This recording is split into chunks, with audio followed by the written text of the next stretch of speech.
for the food. Anson is a district champion who represents Taiwan to compete.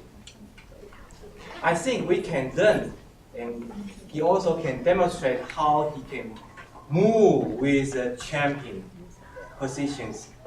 And then, just wait a minute. Okay, without further ado, put your hands together to welcome Anson.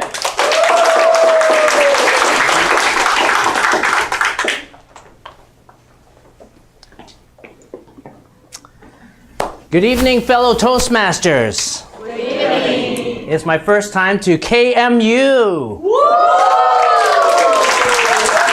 Thank you so much, Debbie, for inviting me. It's such an honor to be here. And being at KMU reminds me of a time when I was about to graduate from university. And you can put yourselves in my shoes. It was 2 months away from graduation. And all my friends had already secured jobs. Could you imagine going home to your parents knowing that all their friends' kids already had jobs?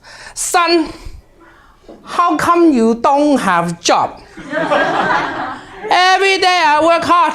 I have job. You no job. What will you do now? I guess I'll find a job. So, 2 months out, there was a job fair at the business building at University of Alberta, and I went there. I went in my suit, ready to get a job. I went to the first booth, Royal Bank of Canada, the most famous bank in all of Canada, and I said, "Do you have any jobs available?" "I'm sorry, sir, we're not taking any applications, but if you just leave your information and if there's a position available, someone from HR will call you." "So what do you do?" "I'm from customer service, so if you have any questions about the bank, I'd be happy to answer them."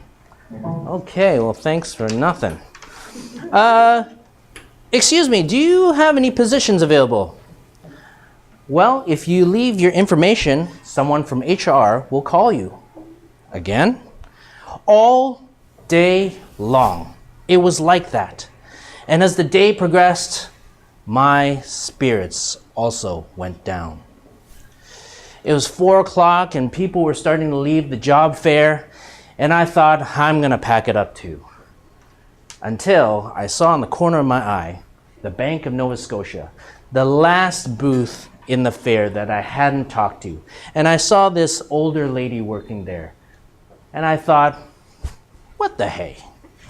I'm gonna be a jerk about this. "Hi, my name's Anson, and I've been checking out all the competitors over there. I don't want to waste my time. I know there's something here at Bank of Nova Scotia. So, what do you got?" "Well, it just so happens that we have a senior banking position." "So what kind of experience do you have?" "You have a position open." "Well, I have worked every summer at major corporations. I have volunteered my time at student council and helping in the community. And I also speak 3 languages." I suppose I have to fill out an application form so that the HR will get back to me when it's available. "Well, I think HR might be able to get back to you sooner because, well, I'm the regional director of HR." Ladies and gentlemen, I was hired right on the spot. Wow. Can you tell me why she was left with a great impression? Anybody? Because you are handsome. I'm serious. Confidence. Okay, yes. Confidence. And how did that come about? Your body language. My body language. Ladies and gentlemen, body language is so important to your message. And it's so important that your body movement matches the message. Today, it gives me great pleasure. Ben, are you controlling? Okay, great. Today, it gives me great pleasure to introduce to you the techniques involved in getting your message across in a very impactful way. Today, we're going to do it in 3 stages. We're going to do the pre-stage elements so that you can move your message. Part 2 is when you get on the stage. And last but not least, you're going to learn about how to utilize your body on the stage. How does that sound to you? Okay, very good. So the first thing is attire. How many people here are single? Raise your hand, raise your hand. Okay, everyone look around, look around. Okay, especially single people, because you never know, you're gonna meet the love of your life right now, okay? When you go on a date, the first thing you're really gonna look at, and I know it sounds shallow, is the way the other person dresses. Am I right? Yes. Yeah, especially blind dates. You know nothing about that person except for what they're wearing. And you could actually figure out what kind of person they are when they dress. So, for example, if I had come today in my sweats as I practice this speech, then you probably think this is a pretty casual workshop, right? And then when I was dressing up, I thought tie or no tie? No tie, because I just look really stiff with a tie. So attire is very, very important. I went to Thailand a few years ago on a tour. How many of you have been to a shopping tour before? Okay, a shopping tour. What it is they sell their tickets really, really cheap, but then they get you to go shopping, okay? Now, they led us to this room where you have to look at their snake belts and their snake wallets. Thailand's full of snakes, right? And then they lead us into this room where they're selling snake medicinal products, okay? So they're selling snake oil, snake cream, everything snake to make you healthy. Now, this lady comes in with a white coat, and she's got this whole speech down to perfection. This snake oil is going to make you live until 105. And so these tourists are just mesmerized by this lady. And I said to Jennifer, my wife, Jennifer, how do we know that she's a doctor? Or how do we know that she's some sort of researcher, someone who's really knowledgeable in medicine? And then she's like, I don't know. I said, wow, that white coat really made her message move, okay? And the elderly really bought a lot of stuff from that lady. So that made a really big impression on me. Now, I know that if Ben wore a white coat, he is a doctor, so I know. We can trust him, he's a KMU. Attire is so very important. The next one is posture. So this we can all participate together. Could I get everyone to stand up? Okay, posture. What is good posture? I want you to imagine that you are leaning against the wall. Your back is straight and your shoulders are actually kind of touching that imaginary wall, and that is good posture. Your feet, the weight of your body is evenly distributed on your feet, on the balls of your feet, not too much forward and not too much on your heels. This is good posture.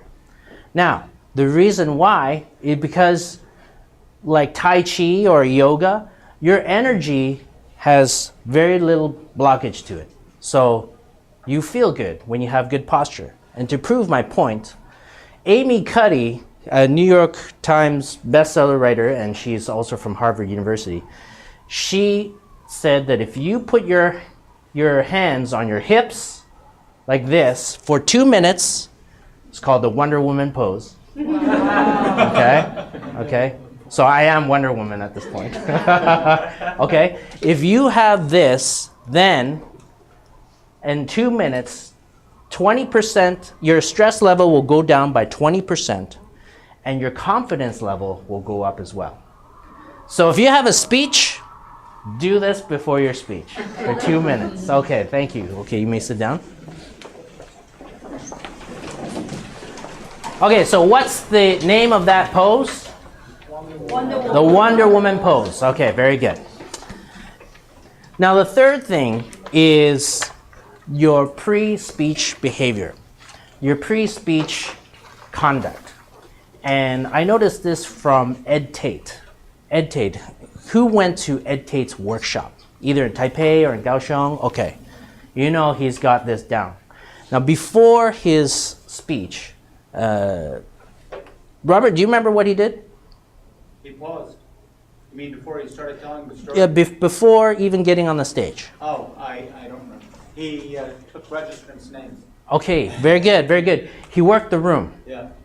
He worked the room. What that means is that he went to the audience and he shook everybody's hands. Hello, I'm not Ed Tate, but hello, I'm Anson. Nice to meet you. Hello, nice to meet you. Thank you for coming. Thank you for coming.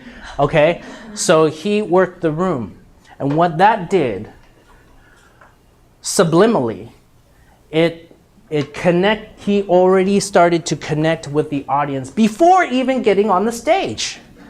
That's really important, especially if you're doing a big, very important speech. You can connect with the audience well before getting onto the stage. Okay? So you shook everyone's hands, got their names, welcomed them to the workshop or seminar, and that already started to get the audience engaged. Okay. So that's part one. Attire, okay, posture, and your pre-speech behavior. Okay, next. Next. Next. Thank you, thank you. All right, so the second part is about getting ready to deliver your speech. And this part, our very own Madame President, Debbie, she especially asked me, she said, Anson, how do you walk? How do you walk? And I'm thinking, with my legs. But I said, okay, I will do a workshop about walking. And I did some research, and there is something about the walk. Because there are people, and you know there are people who walk like this. And maybe some people who walk like this. And then there is the confident, unashamed walk. Okay? So, for men, it's very simple. You just balance your weight in every stride. Okay? You just balance your weight on every stride. And then your hands will swing naturally with your torso following. All your power will come from your core. Your core is right here. So now you don't have to walk quick. You don't have to walk. You just walk at your natural pace, because a confident walk is really just showing that everything is natural. Just like your posture. Your posture is very natural. Okay? So for women, there's only one thing that's different. For women, it's a straight line. Okay? It's a straight line. Okay? Okay? I know Adolf's like, what? Okay, it's a straight line. Okay? It's a straight line. Now, does anybody know why it's a straight line for women and it's two straight lines for men? Because something gets in the way. Right? Right. Because if men do this, it's jingle bells every day. All right? Okay, so you know how to walk Walking is as simple as just really your motion is very, very, very, very fluid. If you want to see the perfect walk, it's Daniel Craig from James Bond. Daniel Craig from James Bond and all the other Bond women. Okay? They have the perfect walk. So when you walk on the stage, when they call up your name,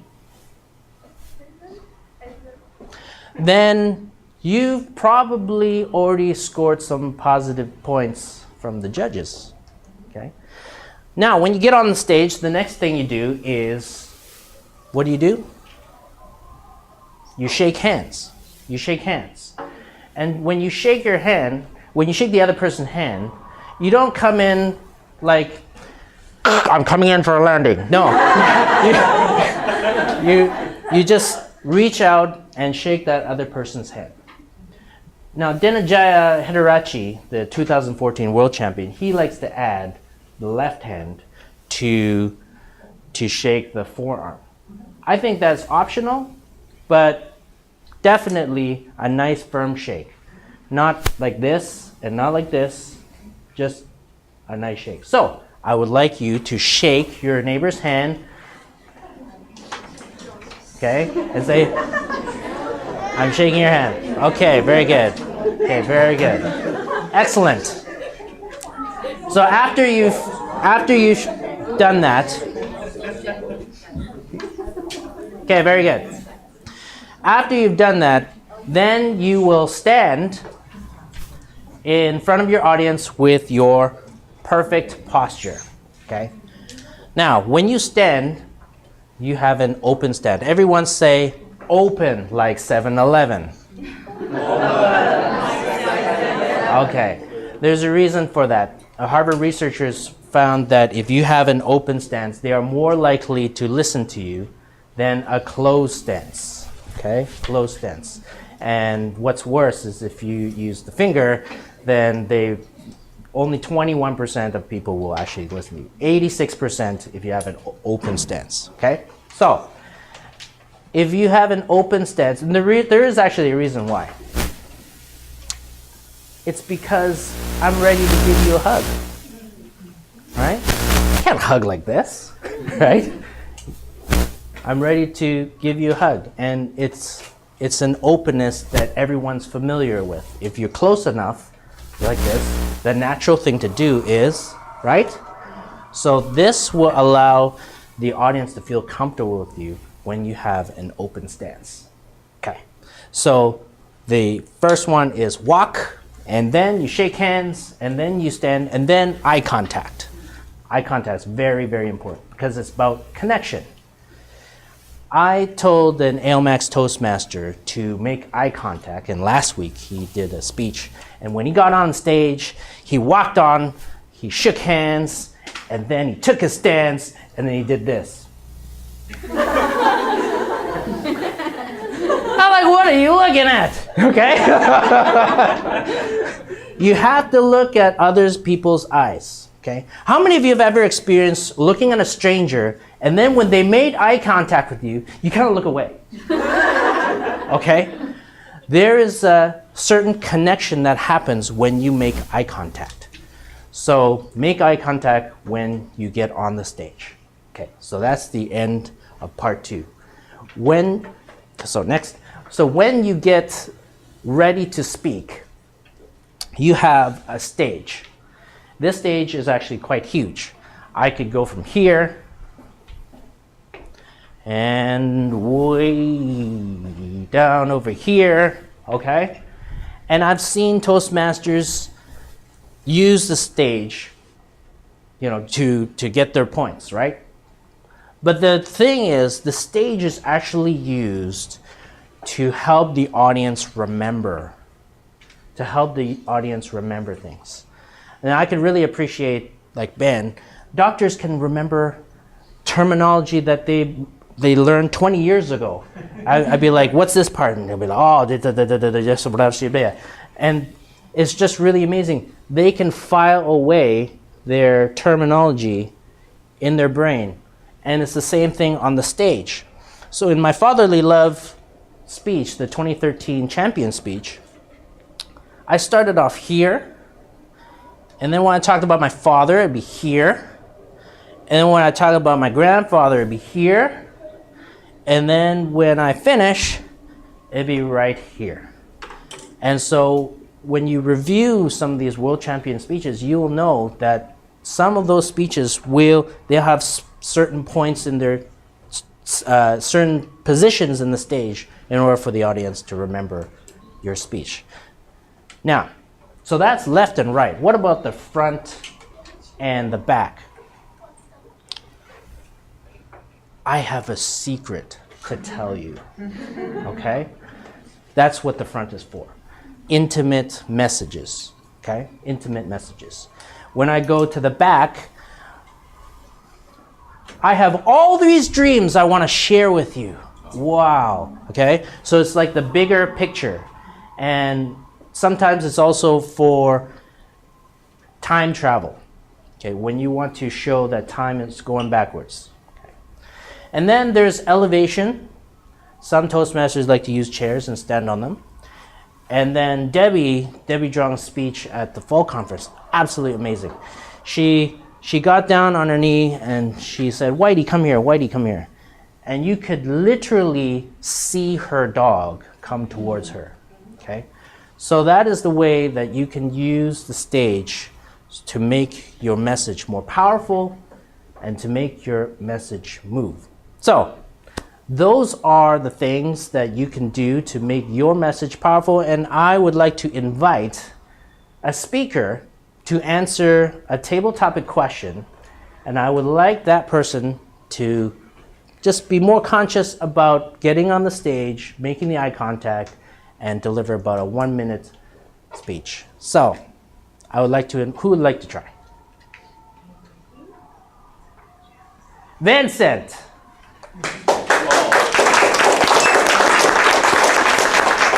Okay, your topic is your biggest surprise. Your biggest surprise. My biggest surprise. Okay, let's welcome Vincent. My biggest surprise is just happened now. Is Anson asked me to answer his question. Yeah. So my biggest surprise. Oh, I got a surprise today. I received a Christmas card from a friend. Surprisingly, because it is not far from Christmas, but I have never get a Christmas card before.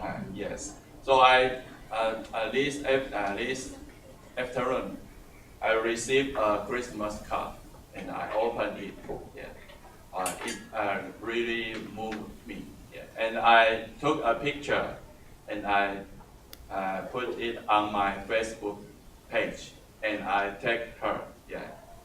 And she was her, yes. So that is a big surprise to me. Okay, thank you. Very good, very good. Thank you, Vincent. Did you notice that he also used hand gestures as well? Okay, hand gestures very important in delivering your message. And if I could just give Vincent one suggestion, not to put your hands here. Yeah, don't put your hands here because, surprise, right? Okay, so, but very good, Vincent. Let's do, how are we doing on time? Now it's 23. Okay, we have time, okay. I'll do one more. Who wants to try? Joe!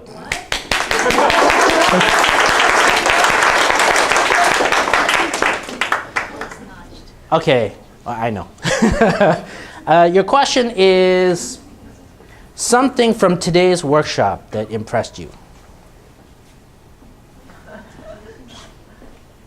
Of course, with today's workshop, first, friends from all of the different clubs, familiar faces, new faces, and also a wonderful trainer. And as for what I learned the most from this workshop? Let's find out, because it's not finished yet. Great. Okay, Joe did a very good job. Okay, so you can apply these techniques to make your message more impactful and more powerful. And I would like to conclude with a story that would really make this hit home for you guys. I came to Taiwan in 2002, and I was the best man, not for Vincent, okay, but I was the best man for a friend of mine who we grew up in Canada. His name's Jason, and it was my turn to go up onto the stage to deliver a speech. And so I went up on the stage, decked out in my CK suit, and I looked at everyone, and then I congratulated my friend Jason. I said, Jason, we grew up together, you're my best friend, and just to see you on this happiest day of your life is really a true privilege and joy. And I said, Jason, our favorite band is Depeche Mode, and they have this song called Somebody. And then I sang the song. I said, it goes, I want somebody to share the rest of my life, share my innermost thoughts, know my intimate details. And there was like a hush in the audience. And the one person in the audience, she looked at me, and then she looked at her friend, and she said, I'm gonna marry that guy. And I said, oh, why not? So when you move your body, and you let your body to move with the message, you're not only gonna impact the audience, but you're definitely gonna make an impact perhaps in your own life. So thank you very much for today. I return my control to the Toastmaster evening. Thank you. Everyone sit down. Thank you. Thank you, thank you. Now we will have 25 minutes intermission.